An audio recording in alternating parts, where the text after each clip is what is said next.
When the lawyer read my grandfather Kingston's will aloud, the room went silent as his secret gay past, as a 1980s heartthrob flashed on the screen for everyone to see.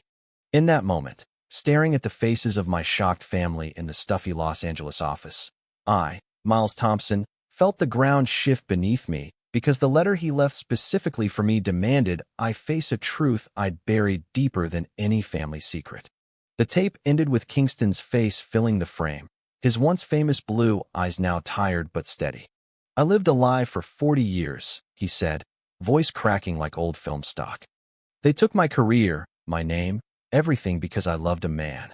Miles, you're the only one who can finish what I started. Don't make my mistake." The room erupted. My father slammed his fist on the mahogany table. My mother covered her mouth. My sister just stared at me like I had grown a second head. I sat frozen, the envelope in my lap feeling heavier than the entire Hollywood Hills. Later that night in my downtown apartment, I tore the letter open under the dim glow of a single lamp. Kingston had written it 3 months before the heart attack that took him at 82. He described the night in 1987 when a tabloid photographer caught him leaving a discreet West Hollywood club with his co-star. The studio killed the movie, blacklisted him, and rewrote history so the public remembered him as a washed-up drunk instead of a brilliant actor who had simply loved the wrong person in the wrong decade. But the real shock came in the last paragraph. "I've watched you your whole life, kid. The way you look at your friend Ryan when you think no one notices. The way you force yourself into that engagement with Sarah. You're me, Miles. And if you don't break the cycle, my story dies with me." I crumpled the paper, heart hammering. Ryan. My best friend since film school, the guy who had moved to LA with me, who crashed on my couch after every breakup and celebrated every small win. The guy whose laugh made the world feel lighter. I had told myself 1,000 times that the flutter in my chest was just friendship, that the way my skin warmed when his hand brushed mine was nothing. But Kingston had seen it. And now the whole family knew something was wrong because of that damn tape. The next morning my father called. "We're having an emergency dinner tonight." No excuses. His tone left no room for argument. I drove to the family home in Pasadena with the letter burning a hole in my jacket pocket. The house smelled like roast chicken and old expectations. My mother hugged me too tightly. My father poured scotch and launched straight in. "Whatever nonsense your grandfather spouted, we bury it. You have a career, a fiancé, a future. Don't throw it away for some old man's regrets." I wanted to scream that those regrets were mine now too, but the words stuck. Instead, I nodded like the good son I'd always been. Sarah arrived late, her perfume filling the room. She kissed my cheek and whispered, "You look like you saw a ghost." If only she knew how right she was. After dinner, I escaped to the backyard where Ryan was waiting. He had texted earlier saying he'd swing by to check on me. The sight of him leaning against the fence under the string lights made my stomach flip. "Hey, you okay?" he asked, voice soft. I wanted to tell him everything, but the words wouldn't come. Instead, I handed him the letter. He read in silence, then looked up with those dark eyes that always saw too much. "Miles, is this about us?" The question hung between us like the first chord of a song neither of us had the courage to finish. Before I could answer, my father stepped onto the patio. "Ryan, good to see you." Miles inside. Now, the interruption felt like a door slamming shut on something I hadn't even admitted existed yet. That night, I lay awake replaying Kingston's confession. He had sacrificed everything. Oscars he never won, roles he never played, a life with the man he loved. And he had passed the torch to me. I stared at the ceiling and whispered the question that terrified me most. What if I was exactly like him? The thought both freed and destroyed me. By morning, I knew one thing for certain. I couldn't keep pretending. But pretending had kept my world safe for 28 years. Breaking it open might cost me everything. The following week, the tabloids got wind of the will reading. "Forgotten Star's Gay Confession Rocks Family," screamed one headline. My phone wouldn't stop buzzing. Sarah wanted to talk. My agent wanted damage control. Ryan kept texting, "I'm here when you're ready." I drove to Kingston's old beach house in Malibu instead, the one he'd left me in the will. Dust covered the furniture, but the walls were lined with framed stills from his movies. In one, he stood tall in a tuxedo, smiled dazzling the camera. In another, he was laughing with a man whose face had been carefully cropped out. I ran my fingers over the empty space and felt the weight of every unsaid word. That afternoon, I found the hidden box in the closet. Letters, photos, a plane ticket stub from 1986 to Paris. Kingston and his lover had planned to run away after the scandal. They never made it. The last letter was dated the day before the tabloid hit. If they take me down, promise you'll live for both of us. I sat on the floor surrounded by ghosts and cried for the first time since the funeral. When the tears stopped, a strange calm settled over me. Kingston hadn't just left me a house. He had left me permission. I drove back to the city at sunset, the Pacific glittering like the screen in one of his old films. Ryan's car was parked outside my building. He got out when he saw me, hands in his pockets, looking as unsure as I felt. I read the letter again, he said quietly. Miles, if any part of this is true, I've been waiting for you to see it too. The air between us crackled.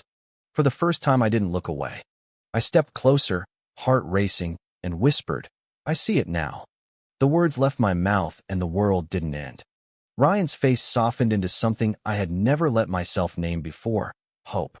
We stood there on the sidewalk as cars rushed past, two men on the edge of everything.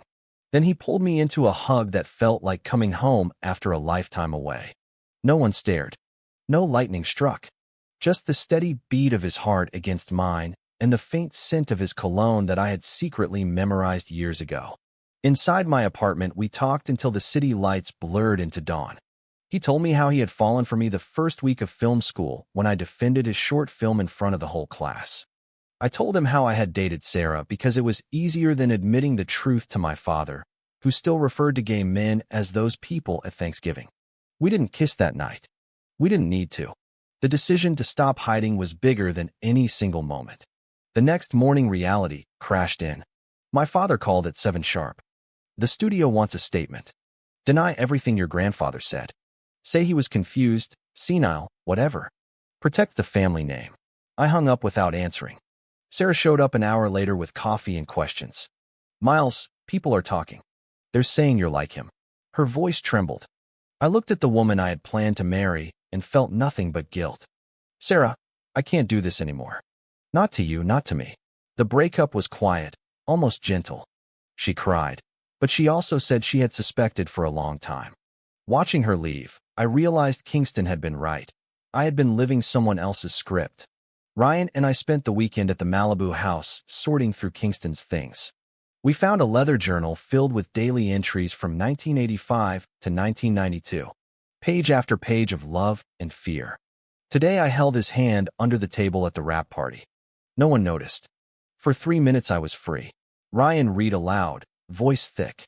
We sat on the deck as the sun dipped into the ocean, the same view Kingston must have stared at alone for decades. He never got to live openly, I said. I think he wants me to. Ryan took my hand. Then let's do it together. Monday brought the first real test. My agent scheduled a meeting with a producer interested in rebooting one of Kingston's old projects. The angle is redemption, she said. Grandson honors grandfather's legacy. I told her the truth. I wanted to direct the film myself and tell the real story, the gay love story. She leaned back, eyes calculating. That's risky, Miles. Your family won't like it. Investors might pull out. I thought of Kingston's cropped-out lover and said, riskier to keep lying. That evening, my sister cornered me at a family brunch. Dad's furious. He says you're throwing away everything he built for you. She paused, then softer, but I saw the tape. Grandpa looked relieved. Maybe it's time we all stopped pretending. Her words gave me courage I didn't know I had. I drove straight to Ryan's apartment and for the first time kissed him properly, slowly, like we had all the time in the world. The world didn't end then either. The misunderstandings started small. A tabloid photographer caught us leaving the Malibu house holding hands. The headline read, "Grandson following in gay grandfather's footsteps." My father showed up at my door that night, face red. End this now, or you're out of the will, the company, everything. I stood my ground. I'm not ending anything. I'm finally starting. He left without another word, but the silence felt like a door slamming on 30 years of approval. Ryan stayed with me that night. We lay on the couch watching one of Kingston's old movies on mute, subtitles only. In the flickering light, Ryan traced circles on my arm. Whatever happens, I'm here. I believed him. But the next morning a text from my best friend since childhood, Derek, popped up. Dude, your dad just called me. Says you're making a huge mistake. Wants me to talk sense into you. Derek had always been the voice of reason in our group. Now his words felt like betrayal wearing a familiar mask. I met Derek for coffee anyway. He spent 20 minutes listing reasons why coming out would ruin my career, my reputation, my future kids. Think of your mom, he said. She's already crying every night. Something inside me snapped. You've known me since we were 12. You really think I'd choose a lie just to keep everyone comfortable? He looked away. I just don't want to lose you. But the damage was done. The friendship I thought was solid now had cracks running straight through the middle. Back at the Malibu house, I found another box. This one marked for miles only, open after the storm. Inside was a vintage director's viewfinder and a note. Use this to see the story clearly. The real one. I held the cold metal to my eye and looked out at the ocean. For the first time, the future didn't feel like a script someone else wrote. It felt like mine. The producer called the next day with surprising news. The studio is intrigued by the authentic angle. They want a pitch meeting next week. Bring Ryan if he's part of the story. I hung up stunned. Ryan grinned when I told him. Looks like Kingston's still directing from somewhere. We spent the next 4 days outlining the film. Kingston's rise, the secret romance, the brutal fall, and the grandson who finally tells the truth. Every scene felt personal, like excavating my own heart. But the family wasn't done fighting. My mother showed up unannounced with a box of childhood photos. Remember this life? She asked, spreading images of me in Little League, at prom with Sarah, at graduation. That boy had a plan. I picked up a photo of Kingston holding me as a toddler, both of us laughing at the camera. This boy had a different plan, I said quietly. She cried then, not angry tears but exhausted ones. I just wanted you safe. I hugged her and whispered, safety isn't the same as living. She left the photos behind. I pinned the one with Kingston to the bulletin board above my desk. Derek's betrayal deepened when he leaked our coffee conversation to a gossip blog. Childhood friend warns Miles Thompson, don't ruin your life like your gay grandpa did. The article went viral. Ryan found me staring at my phone, hands shaking. They're painting you as confused, unstable. I wanted to hide, but Kingston's journal sat open beside me. He faced worse, I said. I can face this. Ryan kissed my forehead. We face it. The misunderstanding with Sarah escalated when she gave an interview saying I had struggled with identity issues, and that our breakup was amicable but painful. The implication was clear. I had used her as cover. Comments flooded social media calling me a liar, a coward, a disgrace to Kingston's memory. My agent begged me to issue a denial. Instead, I posted a simple photo of the viewfinder on my Instagram with the caption, time to focus on the real story. The likes and shares were split, half supportive, half vicious. Ryan and I drove up the coast to clear our heads. At a quiet beach, we built a fire and read more of Kingston's letters aloud. One described the night his lover proposed in Paris. He got down on one knee in the rain, and I said yes, knowing we might never make it public. Ryan looked at me across the flames. I would propose to you right now if I thought you were ready. The words hung warm in the salt air. I didn't answer with words. I answered by pulling him close and kissing him until the fire burned low. Back in LA, the pitch meeting loomed. The night before, my sister called. Dad's threatening to disown you if you go through with this. But I'm coming to the meeting. Someone in this family should have your back. Her support felt like oxygen after drowning. Ryan and I rehearsed the pitch until the words felt like second skin. This isn't just a biopic, I would say. It's a love letter to every person who was forced to hide. The morning of the meeting, I woke to a text from an unknown number. Your grandfather saved my life once. Tell the truth, and I'll tell mine. Attached was a photo of an elderly man standing beside a much younger Kingston on a film set. The lover. Alive. My hands shook as I showed Ryan. We have to find him. The meeting suddenly felt bigger than a movie deal. It felt like destiny circling back. We walked into the glass conference room together, Ryan, my sister, and me. The executives listened without interrupting. When I finished, the head of production leaned forward. We're greenlighting it. But we need the full story, including the living witnesses. I smiled for the first time in weeks. I know exactly where to start. That afternoon, we drove to a quiet nursing home in Santa Barbara. The man in the photo, Edward Lang waited in the garden. He was 90 now, frail but sharp-eyed. Kingston always said his grandson would come, he whispered when I introduced myself. For 3 hours he told us the story the world never heard. Stolen weekends, coded letters, the night they almost ran away. When he finished, he took my hand. Don't waste the second chance he gave you. I left with pages of notes and a heart so full it hurt. Edward's story became the heartbeat of the script.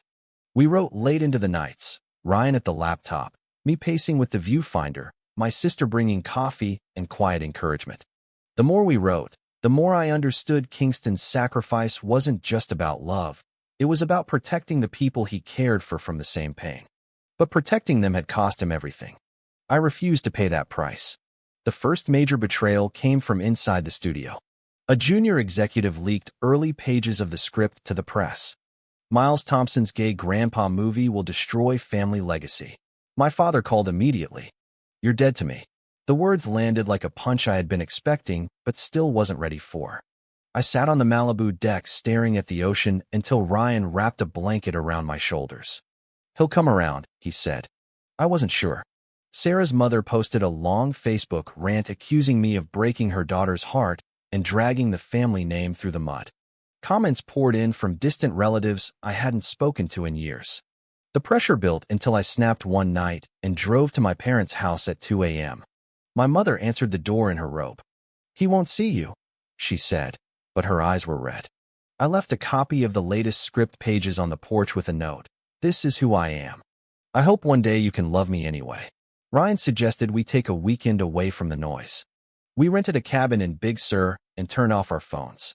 Under redwood trees, we talked about the future, where we might live, how we would handle the spotlight, whether marriage was something we both wanted someday.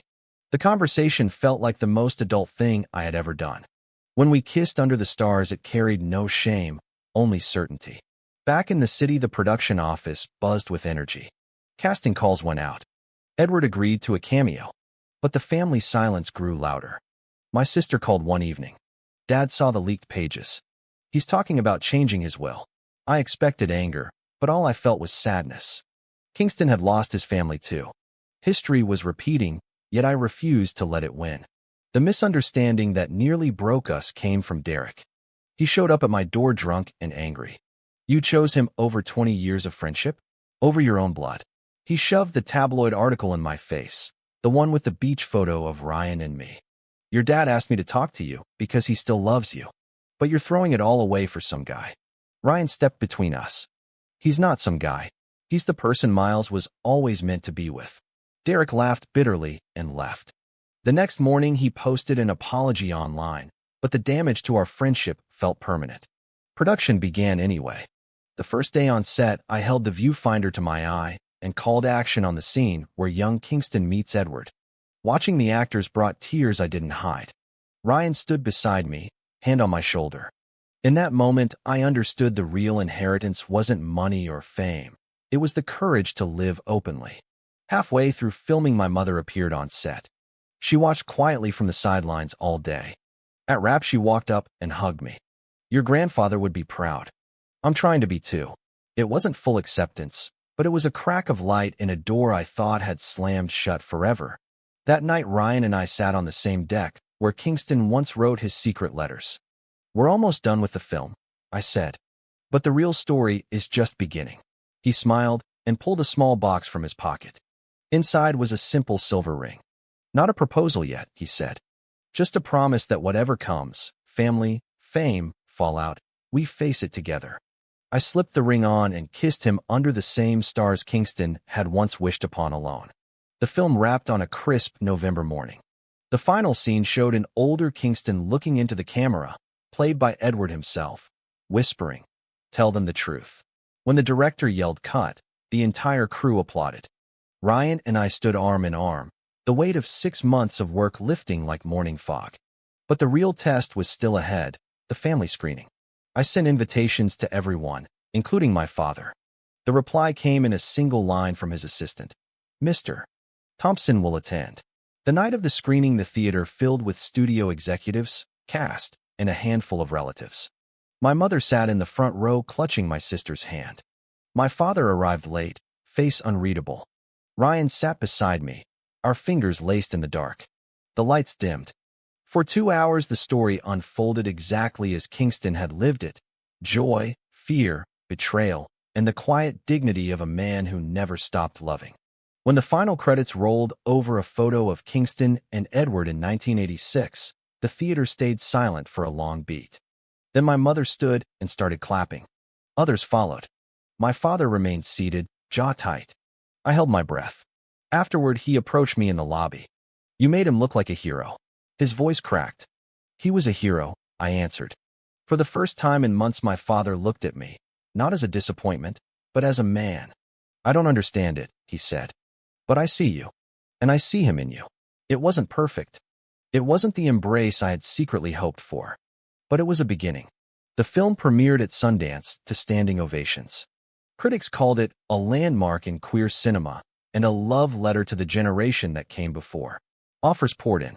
Ryan and I moved into the Malibu house permanently, turning Kingston's old study into our shared office. Edward visited often, sharing stories that never made the final cut. The house felt alive again. Yet success brought new pressures. Paparazzi camped outside. Old friends resurfaced with sudden interest. Derek sent a long email apologizing again and asking to meet. I agreed to coffee. He looked smaller somehow. "I was scared," he admitted. "Scared of losing the version of you I grew up with." We talked for hours. The friendship didn't heal overnight, but the door was open. One quiet Sunday, Ryan and I drove to the nursing home with a special cut of the film on a laptop. Edward watched with tears streaming down his face. When the credits rolled, he turned to me. "You gave us back our dignity." "Thank you." I hugged him and felt Kingston's presence so strongly I had to step outside for air. Ryan followed. "He's proud of you," he said simply. The holidays arrived. My family gathered at the Pasadena house for the first time since the will reading. My father raised a glass at dinner. "To Kingston," he said, "and to Miles, who had the courage to finish what he started." My mother squeezed my hand under the table. Sarah even sent a card wishing us well. The room felt warmer than it had in years. But the journey wasn't over. A major streaming service wanted a sequel exploring the modern generation, our story. Ryan and I talked late into the night about whether we were ready to put our private love on screen. "Only if we tell it our way," he said. I agreed. The decision felt like the final piece of the puzzle Kingston had left for me. Filming the sequel began in spring.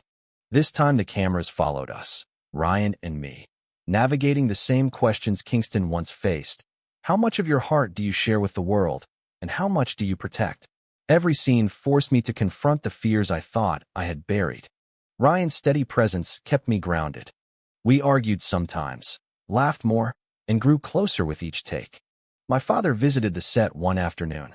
He watched quietly, then pulled me aside. "I was wrong to try to silence you. Your grandfather tried to tell me the same thing 30 years ago." I wouldn't listen. The admission cracked something open between us that had been frozen since the will reading. We didn't hug. Men like us rarely did. But the handshake we shared carried decades of unsaid words. Edward passed away peacefully 2 weeks before the sequel wrapped. At his small funeral, Ryan and I stood with a handful of survivors from that era. I read a passage from Kingston's journal. "Love is the only role worth playing." The words echoed off the chapel walls and settled into my bones. The double premiere became a cultural event. Red carpet, flashing cameras, celebrities in designer suits. Ryan wore a simple black tuxedo that matched mine. When interviewers asked about our relationship, we answered honestly and without apology. The world watched, some cheering, some still judging. We no longer cared. That night in bed after the after-party, Ryan traced the silver ring he had given me months earlier. "Marry me," he whispered. I laughed through happy tears. "Yes. 1,000 times yes." We set the date for the following summer at the Malibu house, small, private, surrounded by the people who had chosen to stay. The film released to record numbers. Letters poured in from young men across the country who saw themselves in my journey. One envelope stood out.